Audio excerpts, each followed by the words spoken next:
Hi, and welcome to the Property Show. My name is Nancy. This is the show that will give you an in-depth look into the property market, provide you with expert advice, current trends, tips, professional information on the hottest properties available. There is something for everyone.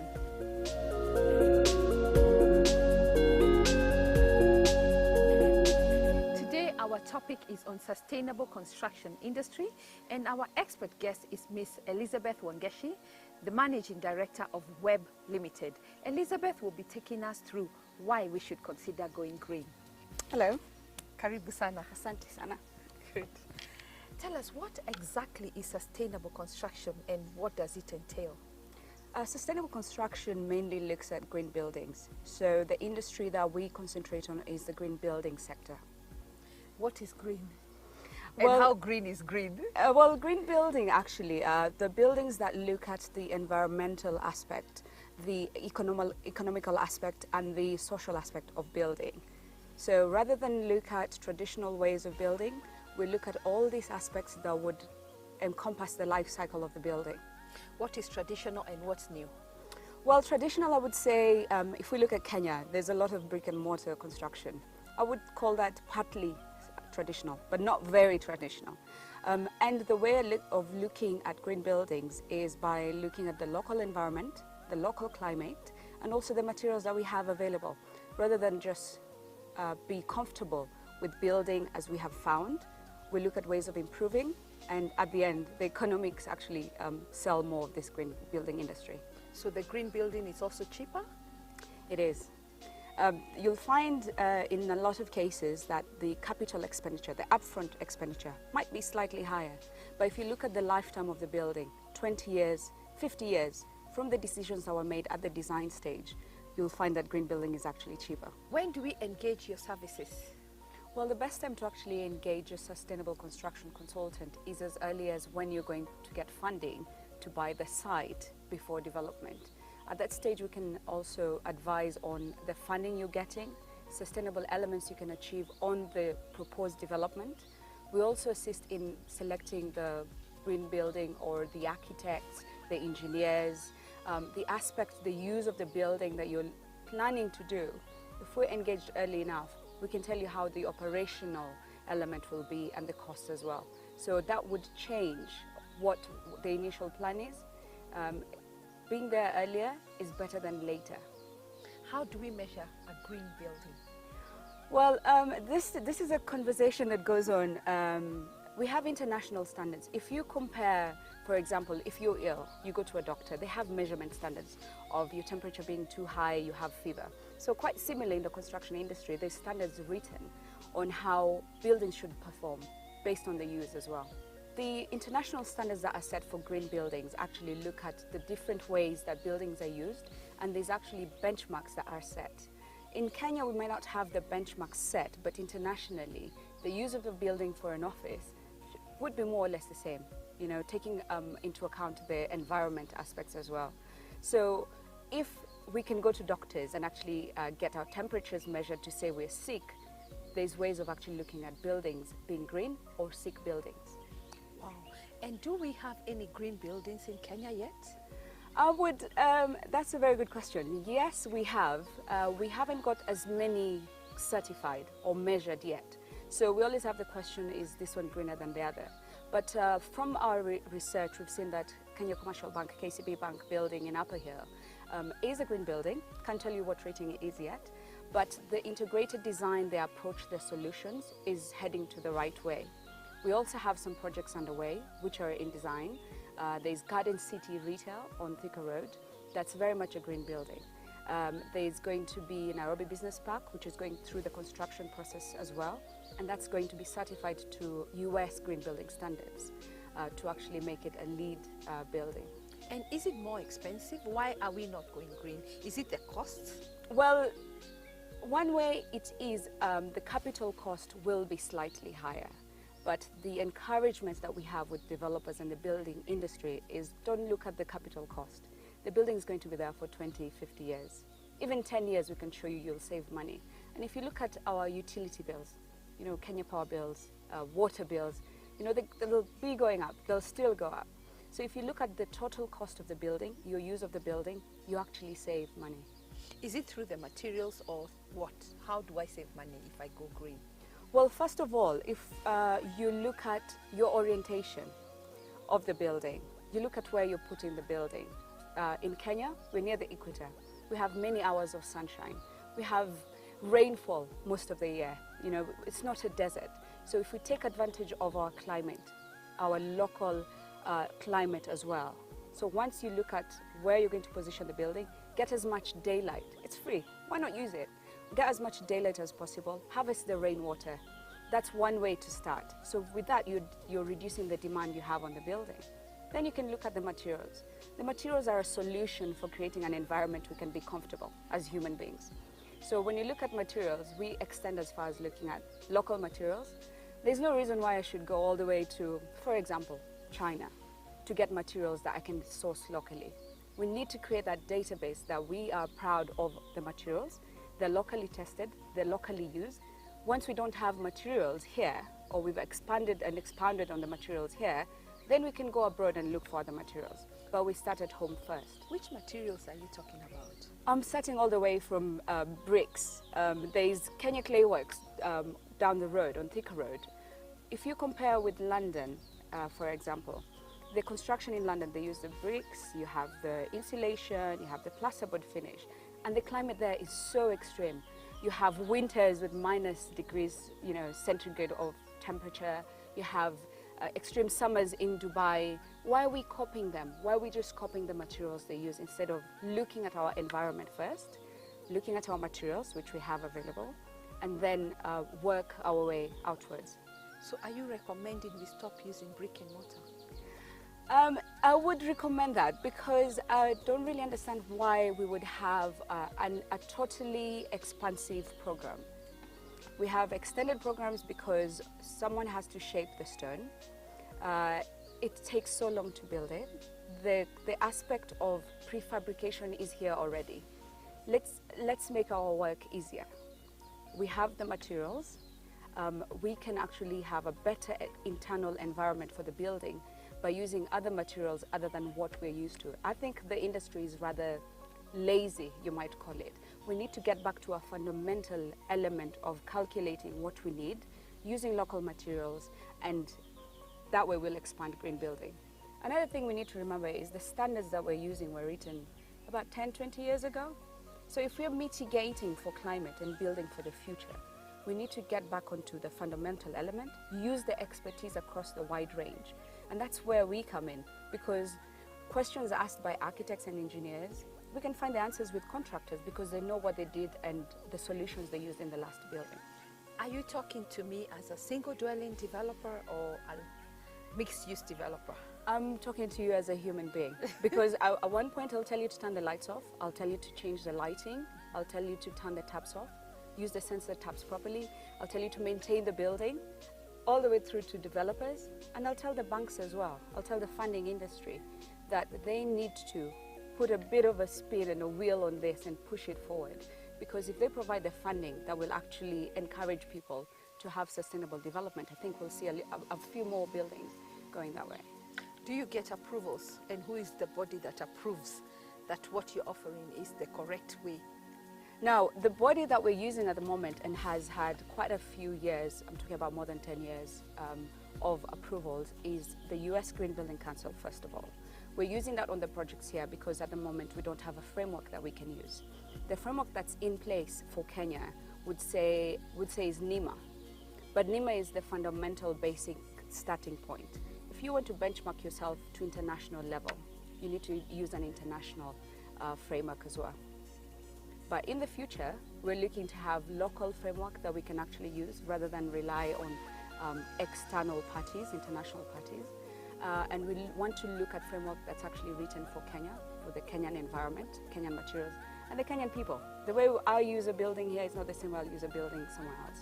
Are you engaging the government, and which professional bodies have aligned with going green? It's quite surprising. There's quite a lot of green professionals out there. There's a lot of architects that we work with. There's engineers as well who are coming on board and advocating for green. There's facilities management companies as well they understand that a green building in the long run is beneficial for all. On top of that, there's developers. We're working with Actis Mental Management on a few buildings, and they advocate and have a CSR within their company for what they're developing has to be environmentally friendly. Thank you so much, Wangeci. Thank you. Give us your parting shots. Parting shot for today would actually be, we need to all get on board. We're not just looking at the government, we're not just looking at the private sector. Personally, I turn my lights off, taps are off, I save energy, resources in my day-to-day living. On top of that, I would ask the right questions to the builders, architects, engineers, developers. Why are we using this instead of this? Why don't I use my local Kenyan materials? Why do the bills keep going up? Why is that? If we don't ask the questions, then we don't find a way to actually get the solution, which is at hand. We're in the best location in the world to have green building. Asante sana. Thank you. We are taking a short break. Don't go away.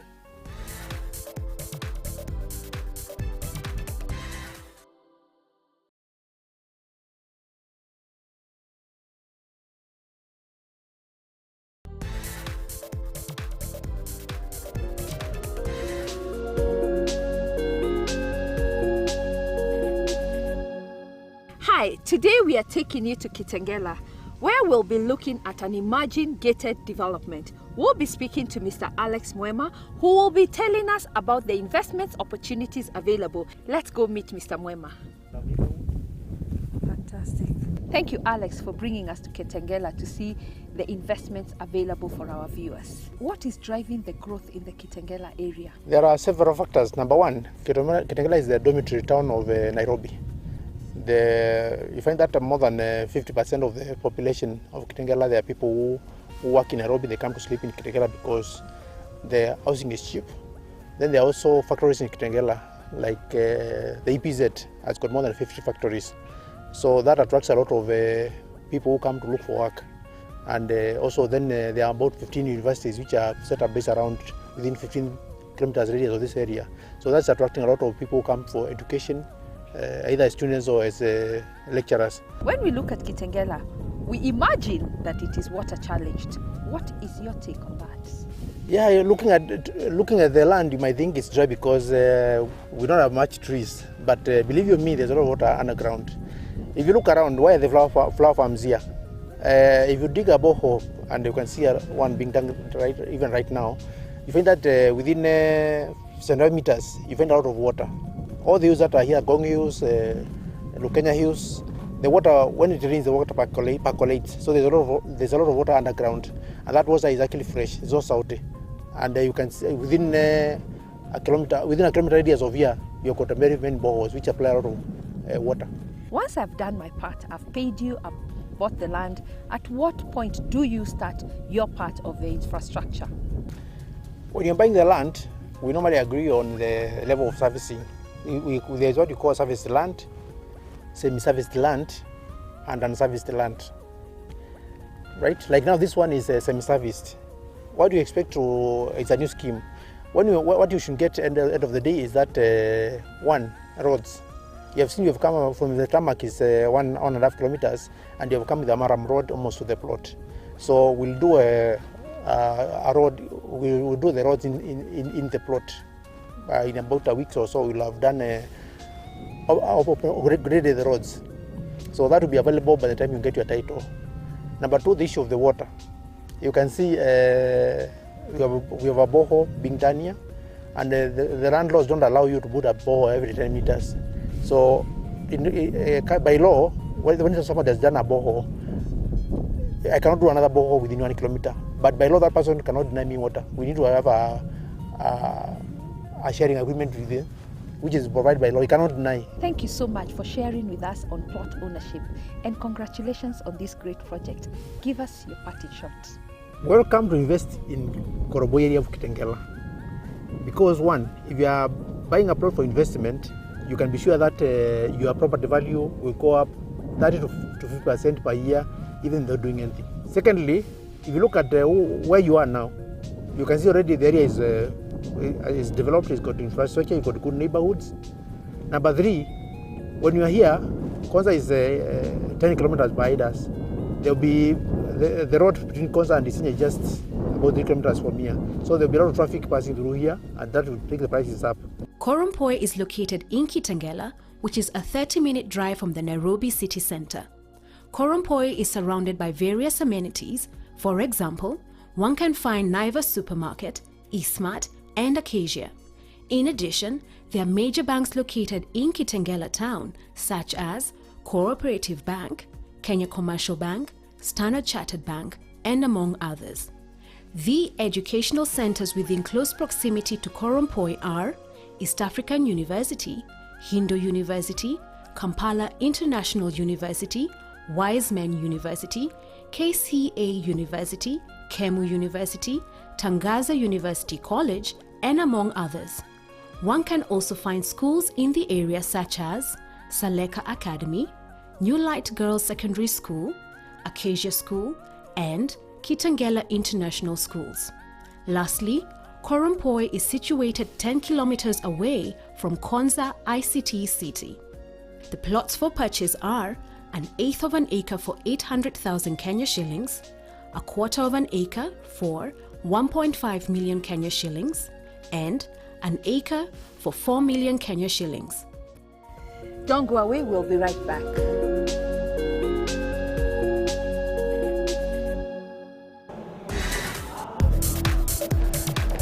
Hi Nancy, welcome to Linear Interiors. Asante sana. Yes, come let me take you around. Linear Interiors is a supplier of different interior fittings, all of which we source from premium brands in Turkey and other European countries. Our domestic kitchen range, we get them from a company called Linear Deco, which is the leading brand in modular kitchens in Turkey. The sanitary ware we get from Vitra, which is also a premium brand in Turkey. The quality is impeccable. We've supplied to some clients already. We did it at Windsor Park and the clients love it. And we have supplied also to other numerous projects, and we are guaranteed of the quality of our sanitary ware. We get office furniture from Bureau Time, which is a very well-known brand in Turkey. It's actually the 5th biggest factory in the world where office furniture is concerned. The quality is impeccable, it's good, and it's reliable. We've got like 10 years of guaranteed use, you know. And the thing about the office furniture that we provide is there's so much to choose from. You've got different colors to choose from and different sort of setup, so it works for any kind of space. Linear Interiors is able to supply to both one-off clients and also projects. The thing about us is we have a capable team which is comprised of designers and also technical support, so we are able to cover both one client and also like a big project. So whoever has any needs where interiors are concerned, this is the place to come. We've finished a project at Windsor Park for the kitchens, and we've done quite so many. We are doing another one in Naivasha. We've done Twin Oaks for the kitchens. We've provided Chase Bank for furniture. So I can say our clients are happy, yes. Thank you so much, Monica, for having us. And what is your Thank you also for being here. My partition would be Linear Interiors is definitely the place to be for all your interior needs. We've got very good products, so you're guaranteed of quality and good service. So this is definitely the place to be if you have a project or you need any help. Come visit us at ABC Towers, first floor. We have a very capable team that will guide you through the whole process. Let's look at other properties available in the market. Within Miga, there is a residential development called Mitini Scapes. Cottages and apartments are currently being built for purchase. The types of apartments and cottages are Bao Apartment. It is a one-bedroom apartment designed for modern lifestyle, equipped with an open-plan kitchen, bar-style breakfast table, spacious lounge, and fitted with high-quality finishes. For anyone willing to purchase the property for investment, the price is 6.5 million Kenya shillings. Lucina Apartment. It is a two-bedroom apartment with a study. It provides ample space for families. It is tastefully designed with a homely feel, equipped with high-quality finishes and ideal for a starter family. For anyone willing to purchase the property for investment, the price is 8.5 million Kenya shillings. Muzura Apartment. It is a 2-bedroom apartment with a servant's quarter. It offers extravagant living areas such as a spacious lounge, dining area, and open-plan kitchen. It has a luxurious and contemporary feel. For anyone willing to purchase the property for investment, the price is 13 million Kenya shillings. Olaiti apartment. It is a 3-bedroom apartment with a servant's quarter. It has a lounge, dining area, and an open-plan kitchen which are spacious and suitable for entertaining guests. This apartment is suited for the modern family. For anyone willing to purchase the property for investment, the price is 15 million Kenya shillings. Larai Cottage.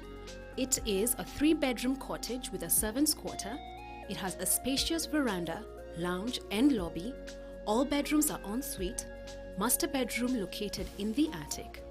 This cottage has been built to take advantage of the luscious green and breathtaking views of the golf course. For anyone willing to purchase the property for investment, the price is 18.5 million Kenya shillings. Siala Cottage. It is a 4-bedroom cottage with a servant's quarter. It has a lounge, dining area, open-plan kitchen, bar-style breakfast tables, all bedrooms en suite, master bedroom located in the attic. It has been tastefully designed, making it a holiday home.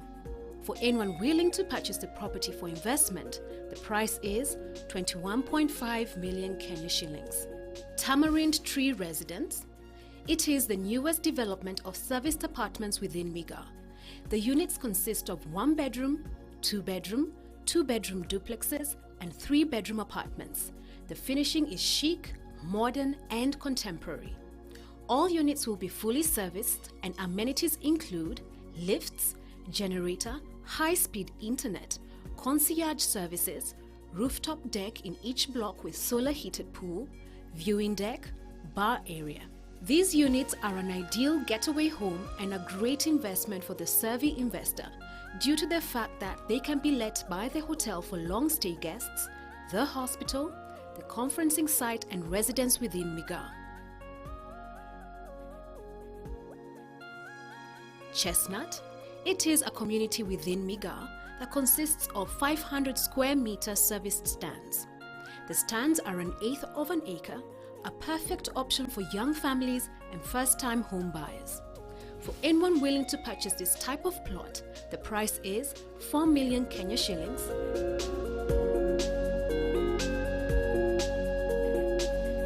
I hope you have enjoyed the show, and here are the highlights. Sustainable construction is mainly about green building. Green building looks at the environmental aspect, the economical aspect, and the social aspect of building. Green building takes into consideration the local environment, local climate, and the materials available. It also aims to improve the entire building and environment. Green building is affordable and costs are reduced because the lifespan of the building is of a longer period. The best time to engage a sustainable construction consultant is when you're sourcing for funding to purchase the site before development.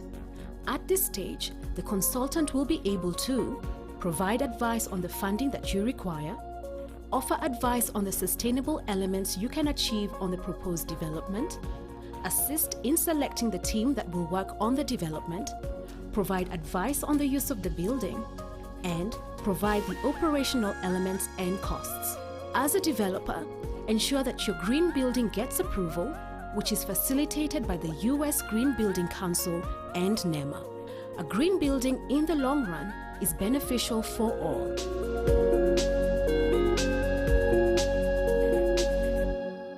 Thank you for watching the Property Show. You have heard from our experts, visited our hot property of the week, seen the home accessories and other properties available in the market. We appreciate your feedback, and if you have any ideas or topics you'd like our experts to address in the future, we'd love to hear from you. Thank you for watching, and kwaheri.